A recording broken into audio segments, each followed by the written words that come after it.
Mark. Tell us, Taylor.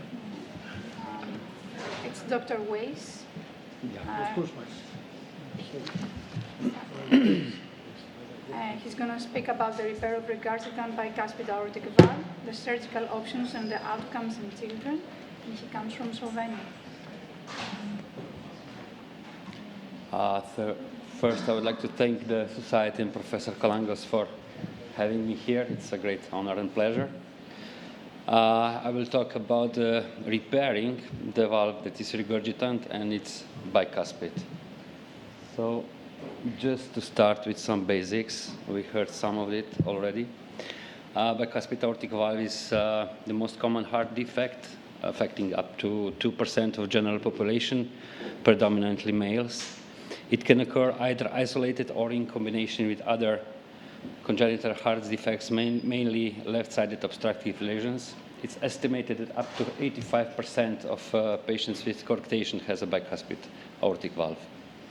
About 20% develop clinically important regurg requiring surgical intervention, and majority present in adulthood. Although in pediatric population, about 12 to 15% of those require intervention during childhood or adolescence.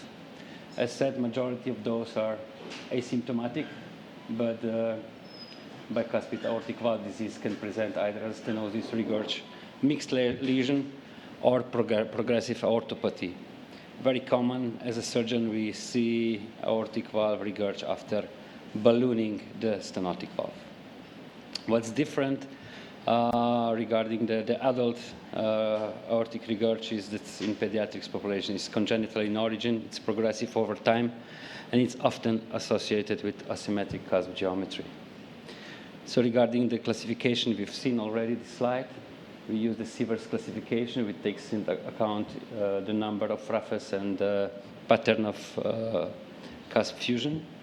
The most common pattern is right and left coronary fusion, cusp fusion, which has is more associated with dilatation of the root or coarctation. And interestingly, right and non-coronary cusp, which is a little less than 1/3, is more significantly associated with valve pathology. Regarding the mechanism, we know that the aortic valve work as a single functional unit, and its competency depends on the fine interaction between all different parts of the aortic valve. And we classify the etiology similarly to mitral regurg by Carpentier into 3 types. So type 1 has normal cusp motion, and the pathology is dilatation of different parts of the aorta. Except in type 1D, we have normal cusp motion still, but there is perforation of the cusp. Type 2 is when the cusp is prolapsing, and type 3 is restriction of the cusp, which is most commonly seen in rheumatic heart disease. So we were talking about the indications today already. Definitely when we have severe aortic regurg that is symptomatic, there is time for surgery. But thank you for the Z-score 4. When we have dilatation, especially, it's important the trend and the progression of dilatation of declining LV function or root dilatation, and when the medicamentos treatment is not enough. Then it's time to do something. So, what can we do? We have basically 3 options. Although replacement in small kids is not an option because we know that commercially available valves does not go below 16. So in children, it's always, we have to have a mindset, try to repair. Although Ross has excellent results, we've seen bad results in early mortality in infants and neonates, and still the ongoing debate, especially in adult surgeons making 1 valve into 2 valve disease and so on. Repair has definitely some advantages, which are low incidence of thromboembolic events and endocarditis as seen in mechanical. Of course, improving the quality of life by avoiding anticoagulation. There is no need for conduit replacement as seen in Ross. And of course, these valves have full potential of growth and accommodate for the child's growth. The goal of repair is to create as normal valve as possible, so that the valve is not stenotic, that it's not regurgitant, that is as durable as possible, and that it accommodates the growth of the child. So the key principles of repair are to restore the symmetry and the cusp height, to maintain the full motion of the leaflets, try to eliminate the prolapse, and very important is to stabilize the annulus, which we'll see later in the results. Early repair is important to preserve the function and to avoid prosthetic valve replacement, or at least to delay the time to replace the valve or to do Ross later on. Regarding diagnostics and evaluation, we've seen very nice 3D shots of stenotics valves today. So echo is the basic tool, and now with 3D echo we can see all the details. It's very important to see everything before the surgery, to have some idea, to plan what to do. So we can see where is the prolapse, how much is the prolapse, what's the tissue quality, how is this plastic is the valve, the thickenings, the calcifications, fenestration, and so on. And we can measure everything by echo. But still, the visual inspection is very important. It's very important also to do the measurements, not just estimations. We've seen in Professor Kalanga's presentation measuring with silk strips and comparing all cusps to do exact annular sizing, because this is very important for planning the repair. We have many different techniques. I will try to present the most common, which I divided in 4 groups. If we are talking about bicuspid aortic valve, then the most common are techniques of repairing the cusp. So the first one, probably the most commonly used and the simplest one, is the plication. It's either central application with or without triangular resection, which you can see on the right side of the images, or we can do a trussler stitch on the image on the left, which means placating it to the aortic wall. These techniques shortens the free margin and improves the coaptations. The second one is free margin resuspension. This is standard approach to optimize the coaptation. Actually, it means reinforcing the free edge, the prolapsing edge, with a fine suture, which can be additionally reinforced with either pericardial or PTFE strip. With this technique, we adjust the free margin length and ensure the coaptation occurs above the annular plane, and we restore the cusp geometry. Very commonly used is commissuroplasty. It means putting horizontal mattress stitch on the commissure. It's used when there is a central regurg with mildly dilated annuluses. We improve the cusp coaptation, and the lower we put the stitch, the greater is the increase in coaptation, but the more the annulus is reduced, or the effective orifice area, as a matter of fact. We've seen cusp augmentation techniques when the leaflets are restricted, but there is not enough tissue, very common for rheumatic heart disease. The preferred material is autolocus pericardium, which we've seen has to be very nicely cleaned and trimmed. Every technique, when we use patches, has worse long-term outcomes because the degeneration of these patches. But for example, especially in smaller kids, using bovine pericardium is too thick and not pliable enough. So I would recommend using autologous pericardium. Even in my experience, it's much easier to handle, and I usually treat it for a couple of minutes in glutaraldehyde. Maybe the simplest techniques are patch repairs. It's either for fenestrations and perforations, which most commonly occur either iatrogenically or after endocarditis. On the right side, we can see a tear that is after balloon valvuloplasty. And when the tear is a bit chronic, the tissue gets retracted and there is defect that we cannot suture it directly. So we can put a patch. In a technique of Bacha, they're proposing to leave a little bit of free edge to improve the coaptation. So the second group of techniques is annular stabilization techniques. So the subcommissural annuloplasty, we don't use it much anymore because there are not good long-term results. It means basically putting a mattress stitch below each of the commissure, and we use it when the annulus is mildly reduced. More commonly used is circumferential annuloplasty, which is used for annular dilatation, especially after ROS or when there is severe dilatation due to connective tissue disorder. It's important that in small kids we use reabsorbable stitch to initially stabilize the annulus and to allow for later growth. Rings that are either Dacron strips or annuloplasty rings that are commercially available are not for small kids because they are not growing. We can put it either internally or externally. In this technique, we need to dissect quite a lot to put it in subvalvular area at the level of ventricular aortic junction. These rings provide robust circumferential annular support, and actually they stabilize the annulus the most.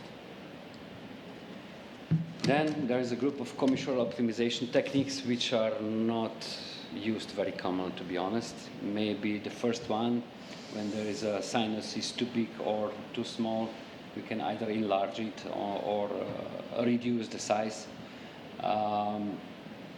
Maybe I'll comment just tricuspidalization and bicuspidalization. The bicuspid valve can be repaired as a bicuspid or as a tricuspid. It's quite important for the long-term results. Which technique to use, there are still no guidelines, and more or less it's surgeon's gut feeling.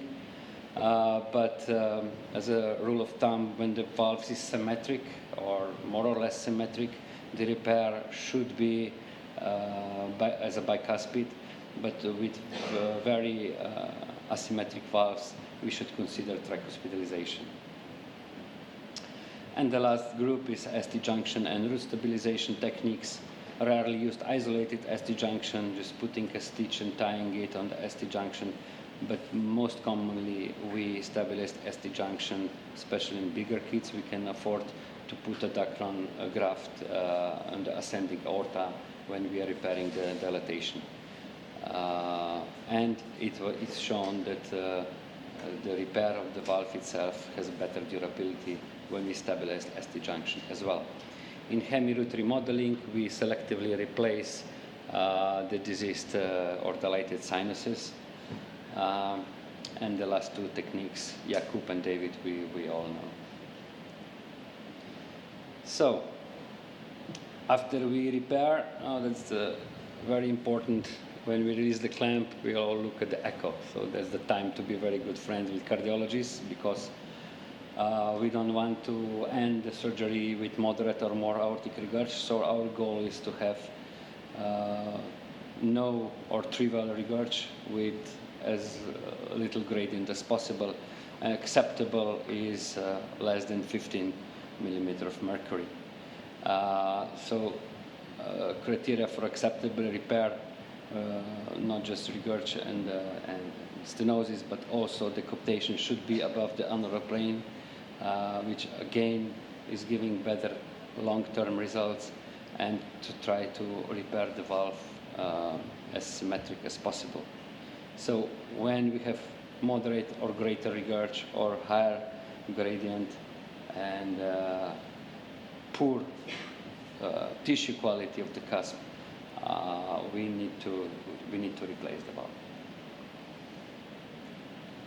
So on long term, it's very important for these patients to be followed up for lifelong, because we all know about orthopathy in bicuspid valve, and we need to monitor for progressive aortic dilatation or re-regurging.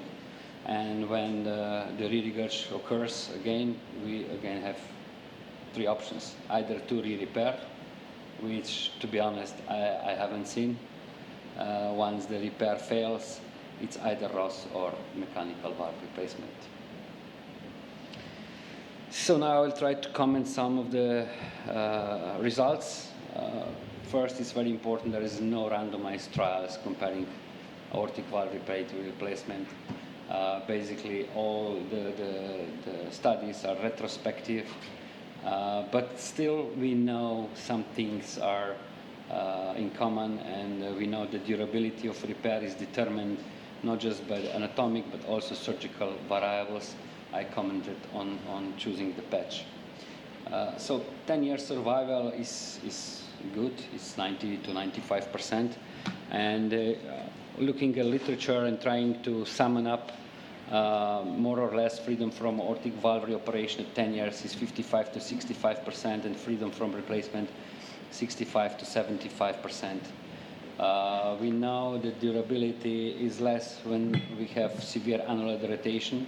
When we are using patch, we will see, Sergei already showed that in very young age the long-term results are worse, and of course when there is a very complex and dysplastic valve or unicuspid valves.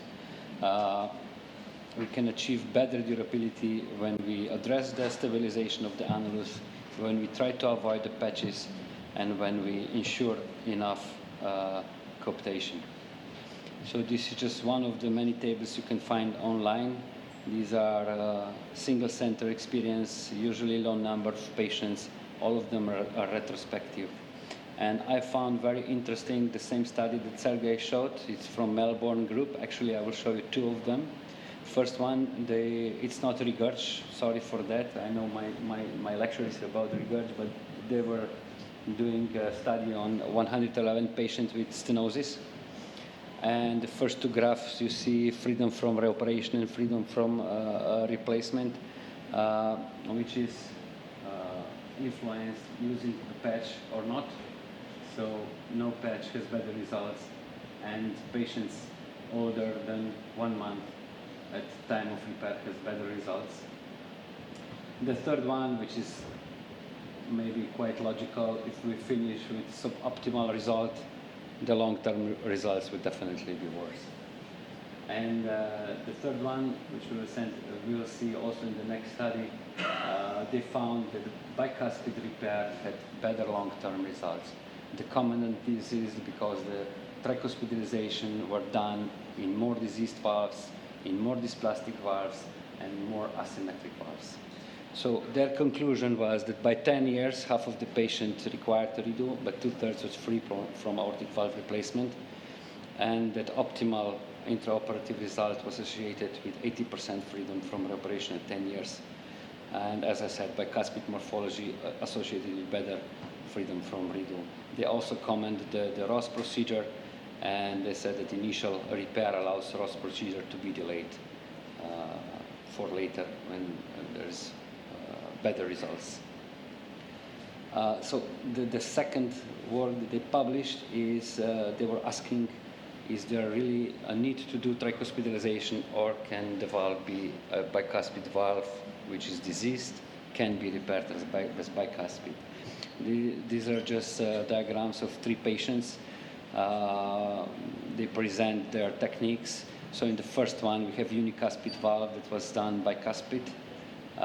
The second is bicuspid valve repair, and then on the third, we see the tricuspidalization. There are long-term results for 10 years. We see freedom from reoperation about 65, and freedom from replacement above 75%. So again, we can see very similar Kaplan-Meier long-term durability of bicuspid repair was better. And in the same, in this study, they also showed the younger the patient, the worse the result. and of course superiority of results using no patch technique, although in this Kaplan-Meier we see at the end it's pretty much the same. So their conclusions was that aortic valve repair resulting in bicuspid valve anatomy has good results, and more than half of children remain free from replacement in 15 years. So changing the valve, bicuspid valve into tricuspid anatomy does not seem to have any advantage with respect to long-term outcomes comparing the bicuspid anatomy. And the results actually seems to be superior to tricuspidalization. Nevertheless, tricuspidalization is still a very important tool, especially in those patients where bicuspid repair cannot achieve sufficient results.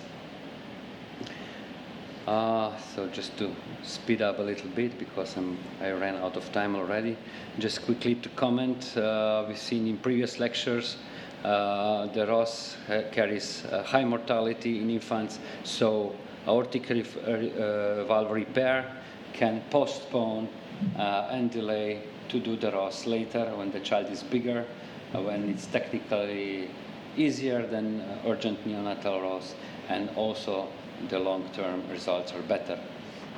Quickly to comment Ozaki, it's used in adults. It has acceptable short midterm results, but long-term, in my mind, is not very good option. So we know that when we do Ozaki, we will have to do something quite soon. For pediatric population, there is not enough evidence that is either safe or effective. Just to conclude with some pearls and pitfalls, very important is to measure, not to estimate, to address all the components of the aortic valve, to try to symmetrize the valve as much as possible, and to avoid patches or any artificial material. Usually the failure occurs because inadequate annular or ST junction stabilization, which are frequently not addressed enough. Well, using porcine intestinal submucosa, I don't even think that's worth of mentioning. I don't even believe that it's on market available anymore because of really poor long-term results. So thank you for your attention. Questions later, I guess. Yes, please. Thank you, Dr. Weiss.